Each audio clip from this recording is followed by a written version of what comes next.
नमस्कार दोस्तों, कल वीडियो नहीं डाल सका। खेती का काम में बिजी होने के कारण से आज आपके बीच एक नया वीडियो लेकर के आ रहा हूं। एक तो खास बात यह है कि आप कमेंट नहीं कर रहे हो। इसका दो ही अर्थ लगाए जा सकते हैं कि एक तो या तो आप वीडियो को पूरा नहीं देखते हो या आप वीडियो देखने के बाद में विश्लेषण नहीं करते। कोई बात नहीं, विश्लेषण करते हो तो अच्छी बात नहीं है ये, क्योंकि प्रत्येक वीडियो को देखने के बाद में आपका एनालिसिस खुद करें। प्रत्येक सामग्री को पढ़ने के बाद में खुद एनालिसिस करना तब तक नहीं सीखोगे जब तक आपको कोई भी दूसरा सक्सेस पॉइंट तक नहीं ले जाएगा। मतलब कमेंट करते हो, इसका मतलब यह है कि आपने पढ़ करके एनालिसिस किया, चाहे अच्छा कमेंट हो चाहे बुरा कमेंट हो, इससे कोई फर्क नहीं पड़ता है। दोस्तों, जहाँ तक बात है, बहुत अच्छी तरीके से वीडियो आ रहे हैं और बहुत अच्छा रेस्पॉन्स आ रहा है। लेकिन दोस्तों, जब भी आप बीच बीच में थक जाओ तब आप एक हल्की सी घंटी दबा देना, अर्थात बेल आइकन को दबा देना, ताकि चैनल सब्सक्राइब हो जाए और आपको एक नई ऊर्जा मिले, एक नया उद्दीपक मिल जाए। जिस तरीके से अधिगम के नियमों में होता है ना, घंटी बजने पर क्या आता है? भोजन आता है। यदि ये घंटी एक बार बजा दी तो आपके लिए लगातार भोजन आता रहेगा। और ये भोजन इतना पोषक तत्वों से भरा हुआ है कि आप वीडियो देखने के बाद में कहोगे कि वास्तव में लोकल इज वोकल। बड़े इंस्टीट्यूट वाले पढ़ाते हैं, लेकिन वास्तव में जो छोटे आदमी काम करते हैं वही तो वास्तव में आधार बनते हैं सिलेक्शन का, ये आप कहोगे। दोस्तों, चलो मैं आज के टॉपिक पे आता हूँ। हम पिछले दो वीडियो से बात कर रहे हैं प्रकृति और पोषण पर विवाद की, प्रकृति बनाम पोषण पर। जहाँ तक मैं बात करता हूँ, आज भी इसी टॉपिक को आगे बढ़ा रहा हूँ। देखो, विकास पर वंशानुक्रम एवं वातावरण का संबंध। देखना, एक बात लिखी थी मैंने प्रकृति और दूसरा लिखा था पोषण। प्रकृति इसको कहते हैं और पोषण किसको कहते हैं? मनोविद इसको कहते हैं, एनवायरमेंट को कहते हैं। अब ध्यान देना, इन दोनों के और विकास के बीच में संबंध क्या है, वो बात मैं यहां पर करने जा रहा हूं। बहुत ही इंपॉर्टेंट बात है। यहां पर जो इन दोनों के बीच में जो संबंध है विकास के साथ में, वो है मैं बताने जा रहा हूं।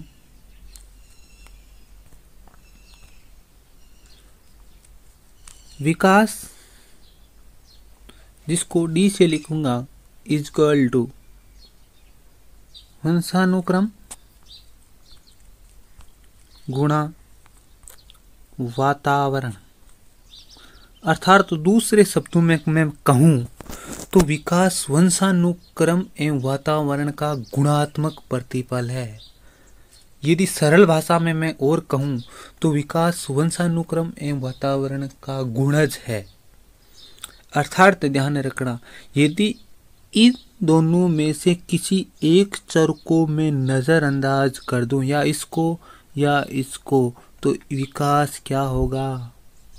0 आएगा। इसका मतलब है विकास के अंदर दोनों ही चर, वंशानुक्रम व वातावरण, क्या करते हैं?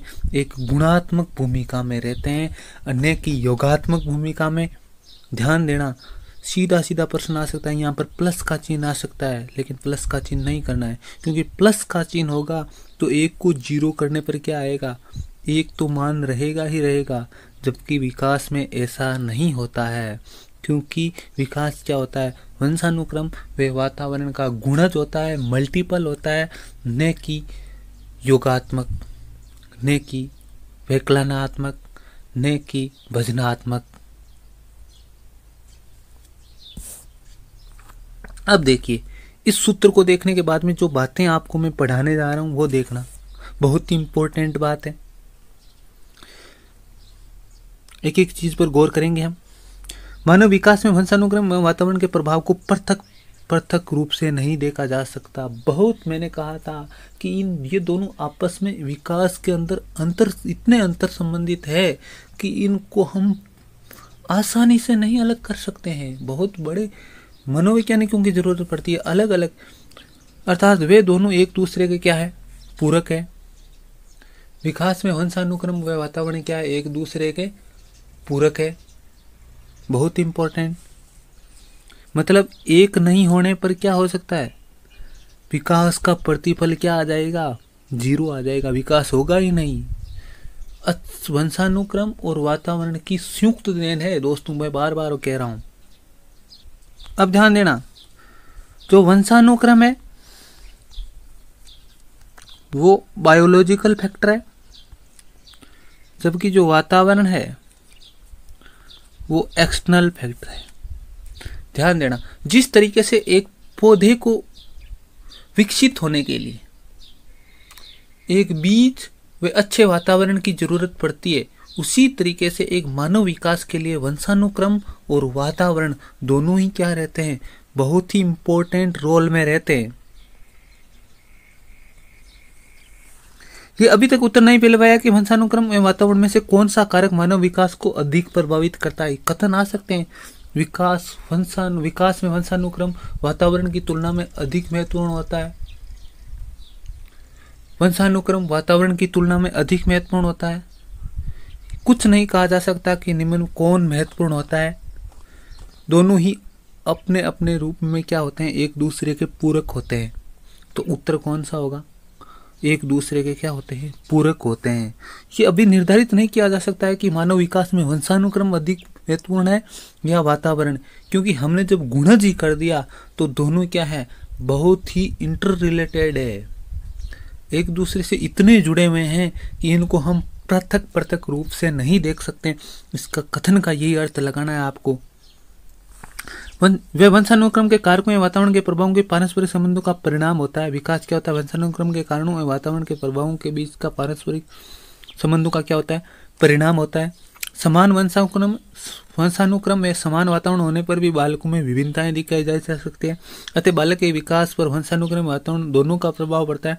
वास्तव में मानक जैविक वंशानुक्रम और सामाजिक विरासत के एकीकरण की क्या है, उपज है। वातावरण में सामाजिक आएगा, कल्चरल आएगा, जितने भी एक्सटर्नल तत्व है, भौगोलिक, वो सभी वातावरण में आएंगे। अर्थात मानव क्या है, जैविक वंशानुक्रम, बायोलॉजिकल फैक्टर है वंशानुक्रम, और जो सामाजिक विरासत है वो वातावरणीय फैक्टर है। इसके संयुक्त विरासत के एकीकरण की उपज है, न कि योग की उपज है, गुणात्मक उपज है। अर्थात मानव जैविक वंशानुक्रम एवं सामाजिक विरासत की गुणात्मक उपज है। दूसरे शब्दों में कहें तो बालक के विकास में वंशानुक्रम का अधिक महत्व है या वातावरण का अधिक महत्व है, ये प्रश्न उत्तर अभी तक नहीं खोजा जा सकता है। परंतु परीक्षण व अवलोकनों के आधार पर बालक के विकास में वंशानुक्रम वातावरण के सापेक्षिक महत्व को क्या निम्नलिखित प्रकार से व्यक्त किया जा सकता है। मतलब एक दूसरे के सापेक्ष वंशानुक्रम एवं वातावरण एक दूसरे के क्या करते हैं, सापेक्षिक महत्व होता है। इनमें निरपेक्ष महत्व नहीं होता है, बिल्कुल गुणज होते ही। सापेक्ष और निरपेक्ष क्या होता है अलग अलग से बताऊंगा जब गणित का वीडियो डालूंगा आपको। अब देखना, इन दोनों की भूमिकाओं के आधार पर हम क्या क्या अर्थ लगा जा सकते हैं, ये बहुत इंपॉर्टेंट है। वंशानुक्रम एवं वातावरण की अप्रत्यक्षता, मतलब हम विकास में न तो वंशानुक्रम को नजरअंदाज कर सकते हैं और न वातावरण को नजरअंदाज कर सकते हैं। मतलब किसी में से एक को आइसोलेटेड कर देने पर विकास क्या हो जाएगा, होगा ही नहीं। मतलब एक दूसरे से कभी भी पृथक नहीं होते हैं विकास रूपी प्रतिफल में वंशानुक्रम व वातावरण। दूसरा जो अंदाजा लगाते हैं हम कि विकास में वंशानुक्रम एवं वातावरण का क्या होता है, समान महत्व होता है। वंशानुक्रम एवं वातावरण की पारस्परिक भूमि निर्भरता होती है, एक दूसरे पर इंटरडिपेंडेंट होते हैं, एक दूसरे पर क्या होते हैं, अंतर रूप से संबंधित होते हैं, आंतरिक रूप से संबंधित होते हैं, इंटरडिपेंडेंट होते हैं। मतलब एक दूसरे के बिना तू डाल डाल तो मैं पात पात, ऐसी वाली कहानी यहाँ पर चलती है वंशानुक्रम में वातावरण की विकास में। अब ध्यान देना, विकास रूपी मॉडल में वंशानुक्रम एवं वातावरण के प्रभावों के बीच में अंतर करना क्या है, बहुत असंभव है। मैंने पहले भी कह दिया था कि विकास और वातावरण क्या है, नहीं सॉरी, वंशानुक्रम एवं वातावरण विकास रूपी मॉडल में इस तरीके से जुड़े हुए हैं कि इनको हम पार्थक्य रूप में नहीं देख सकते, आइसोलेशन रूप में नहीं देख सकते। इनको हमें एकीकृत रूप में देखना होगा, सापेक्षिक रूप में देखना होगा, पारस्परिक रूप में देखना होगा, न इनको हमें पृथक के रूप में देखना होगा, न हम इसे अपृथक कर सकते हैं। ये बात बहुत इंपॉर्टेंट है। मानव वंशानुक्रम एवं वातावरण की उपज है। पहले भी मैंने कह दिया था कि मानव बालक के विकास में वंशानुक्रम वातावरण का संबंध योगात्मक नहीं होता है, बल्कि क्या होता है, गुणात्मक होता है। बहुत बड़ी बात कही थी पहले ही, जब मैंने सूत्र लिखा था तो क्या लिखा था, विकास बराबर क्या लिखा था, वंशानुक्रम गुणा वातावरण, प्रकृति गुणा पोषण लिखा था, न कि प्रकृति प्लस पोषण लिखा था। क्योंकि गुणात्मक होता है, इनके बीच में जो रिलेशन होता है वो क्या होता है, मल्टीपल रिलेशन होता है, न कि इनके अंदर क्या होता है, सब्ट्रैक्शन रिलेशन होता है। अब ध्यान देना, वातावरण प्रदान, आप बालक को जैसा वातावरण प्रदान करने में एक जैसा नहीं बनाया जा सकता, परंतु सभी को समृद्ध वातावरण प्रदान किया जाना चाहिए ताकि वंशानुक्रम द्वारा मिली शक्तियों को अपने व्यक्तित्व के विकास में पूरा अवसर मिल सके। अब देखना, बहुत ही इंपॉर्टेंट बात इस पेरा से जो निकल करके आएगी वो बात आपको याद रखनी है। वंशानुक्रम विकास की सीमाएं तय करता है।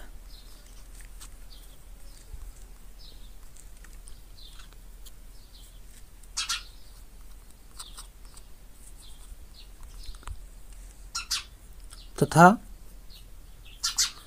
उचित वातावरण देकर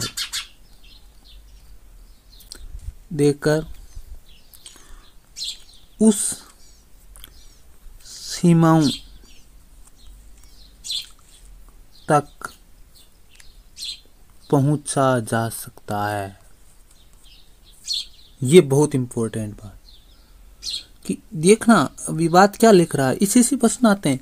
समृद्ध वातावरण प्रदान किया जाना चाहिए ताकि वंशानुक्रम द्वारा मिली शक्तियां, मतलब जितनी भी सीमाएं या पावर मिलेंगे कि आप यहाँ तक विकास कर पाओगे वो वंशानुक्रम से ही मिल जाएंगे, लेकिन इन सीमाओं को समृद्ध वातावरण के द्वारा ही पार पाया जा सकता है। बहुत इंपॉर्टेंट कथन है। लोग कहेंगे कि सीमाएं तय नहीं होती है, नहीं, विकास की सीमाएं वातावरण के द्वारा, वंशानुक्रम के द्वारा ही तय हो जाती है, लेकिन उचित पोषण प्रदान करते हुए, उचित वातावरण प्रदान करते हुए हम उन तक पहुंच सकते हैं। दोस्तों, कुछ परिवर्तन भी हो सकता है सीमाओं में, लेकिन ये इंपॉर्टेंट रूप से आपको ध्यान में रखना है। दोस्तों, वीडियो कैसा लगा, जैसा भी लगा आप कमेंट जरूर करें। आपके लिए वीडियो बनाते समय कूलर बंद करना पड़ता है, तेज गर्मी में बनाया जाता है वीडियो, क्योंकि इतने संसाधन नहीं, अभी लोकल है हम, लेकिन हमें मंत्र याद है, लोकल इज वोकल। अंत में आपको यदि कोई रीट में बेड़ा पार कराएंगे तो यही वीडियो बेड़ा पार कराएंगे साइकोलॉजी में, नहीं तो दोस्तों वही नंबर आने वाले हैं आपके। औसत कितने भी पढ़ लो आप, कितने भी बड़े बड़े इंस्टीट्यूट से पढ़ लो, चकमे देते हैं, चकमे, इन चकमों में नहीं आना है आपको कभी भी। दोस्तों, जब भी आपको कोई भी आपकी बात हो तो कमेंट बॉक्स में कमेंट जरूर डालें, और मैं बार बार कह रहा हूँ कि कोई भी प्रश्न हो तो ज़रूर कमेंट बॉक्स में डालें ताकि इस प्रश्न का निस्तारण किया जा सके। दोस्तों, ऐसे प्रश्न मत डाल देना एक लाइनर के, जिस तरीके से होते हैं ना छोटी क्लासों में, वैसे प्रश्न मत डाल देना, क्योंकि जब आपको लाइनें देखने मिलेगी तो लंबी लंबी लाइनें देखने को मिलेगी पेपर में। देखना, आप लंबी लंबी लाइनें देखने को मिलेगी। आप जब भी देखोगे पेपर तो आप पीछे से पढ़ोगे, आगे से पढ़ोगे और पीछे वाला भूल जाओगे कि क्या पढ़ा। इतनी लंबी लाइन है, इसलिए आप लगातार संपर्क में रहें। दोस्तों, आज का वीडियो कैसा लगा ज़रूर कमेंट बॉक्स में कमेंट करें। आपके लिए मैं टाइम दे रहा हूँ, थोड़ा सा इसका स्क्रीनशॉट ले लो।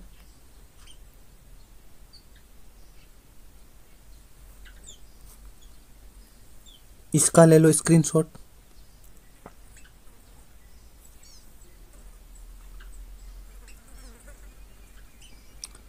इसका ले लो, इसका ले लो,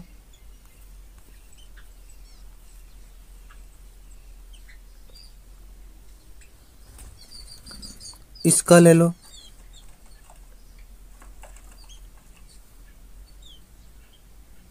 इसका ले लो,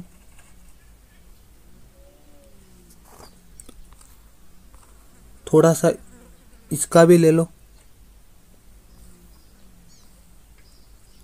और इसका ले लो। दोस्तों, कल मैं मनोवैज्ञानिक शिक्षक के साथ में आऊँगा। विकास से संबंधित 6 प्रश्न होंगे और बहुत ही इम्पोर्टेंट प्रश्न होंगे। कौन बनेगा शिक्षक, ये तो आने वाला टाइम ही कहेगा, लेकिन 6 बेहतरीन प्रश्न और इनके बेहतरीन जवाब आपको वीडियो में मिलेंगे। आप ज़रूर, आशा है कि आप इनके सही उत्तर दोगे और ये मैं वही प्रश्न लेकर आऊँगा जो मैंने पहले टॉपिक पढ़ाए हैं। उनसे 6 प्रश्न, ऐसे प्रश्न जो क्या है बहुत ही टेम्परेड है, नॉर्मल प्रश्न नहीं, टेम्परेड प्रश्न लेकर के आऊँगा आपके लिए। ज़रूर बेल आइकन को दबाएं, सब्सक्राइब करें, शेयर करें। दोस्तों, शेयर करने से कुछ नहीं जाता है, आगे शेयर कर दो ताकि किसी मित्र को फ़ायदा हो जाए।